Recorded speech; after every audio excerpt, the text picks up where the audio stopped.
श्री राम समर्थ. श्री आत्माराम सार्थक. समास पहिला. श्री राम समर्थ. समास पहिला. त्याग निरूपण. दयाला टीका आला आला, तो माया गौरी पासून झाला. झालाची नाही त्या रूपाला, रूप कैसे. म्हणजे समर्थ काय बोलतात, परमात्माने रूप घेतलं, आपण त्याच्यावर खोटा टाकलाय. समर्थ परमात्मा परमेश्वराचे वर्णन करून त्याचे स्तवन करतात आहेत की परमेश्वर खोटा परमेश्वरावर खोटा आरोप आहे की तो माया गौरीपासून झाला. बरोबर. पण तो झाला आहे, तो अजन्म आहे म्हणून त्याच्यावर जन्म घेतल्याचा आरोप आहे. तो मिथ्य आहे, कारण तो निर्गुण निराकार आहे. तथापि तो मूळ पुरुष आहे. निर्गुण निराकाराचा मूळारंभ आहे.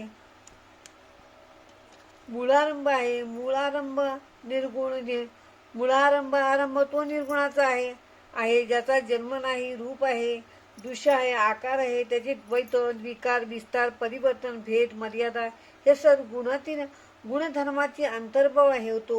पण तो आहे अनादिक, अनंत, मर्यादित, निर्गुण, निराकार आहे.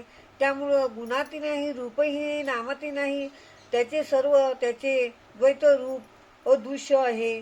तथापि तो पहिलाच आहे आणि असतही आहे सर्व काळ. म्हणजे काय बोलते, तो सर्व काळ आहे, असतची असे.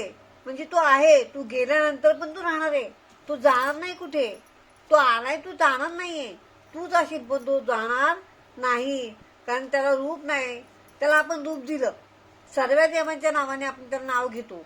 विठ्ठल आहे, पांडुरंग आहे, तोच आहे. त्यांनी सर्व रूप घेऊन आलाय. त्याला तो नामातीच आहे ना. गौरीपासून जन्माला आला ते खरंय, पण तो नामात नाही. तर त्याला गुणही नाही, रूपही नाही.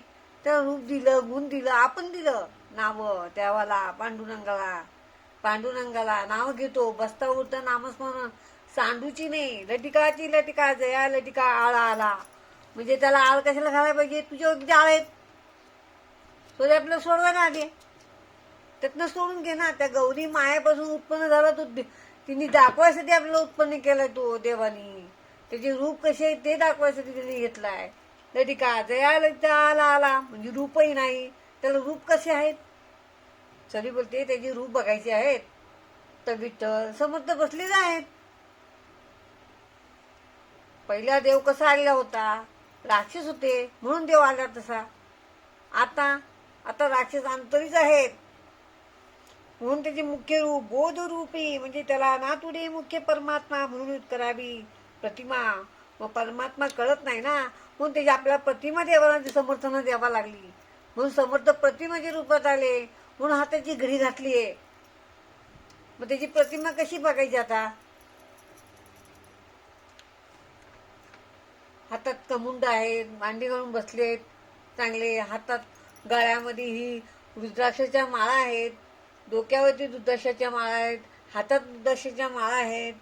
बाजूला सर्प बसलाय, त्यांच्या बाजूला गायी आहे, बाजूला झाडाला वेळ आहे.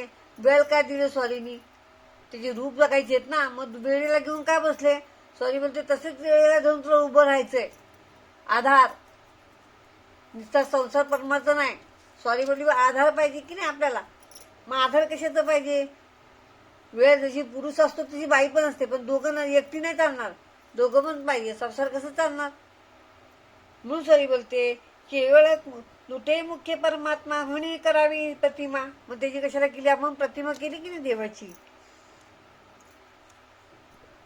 मग जया लागला तो त्या रूप, म्हणजे तू रूपही नाही आरूपही नाही. त्याला कसलीच प्रतिमा नाही देऊ शकत, ना ढगाची ना पाण्याची, कशाचीच प्रतिमा देऊ शकत नाही आपण. म्हणून सॉरी बोलते रूपही नाही आरूपही नाही. त्याग निरूपण, म्हणजे त्याग कसलं केलं पाहिजे, त्याग. तो परमार्थ आलाय ना, परमेश्वर आलाय आपल्याला, समर्थ आहेत. समर्थ बसलेत आपल्यासाठी, 4-4 तास आपल्यासाठी बसतात घरी मारून. कशासाठी बसतात, आलेत आपल्याला सोडवायला आलेत म्हणून आपल्याला सोडून घ्या. निर्गुण निराकार आहे तो दिसत नाही.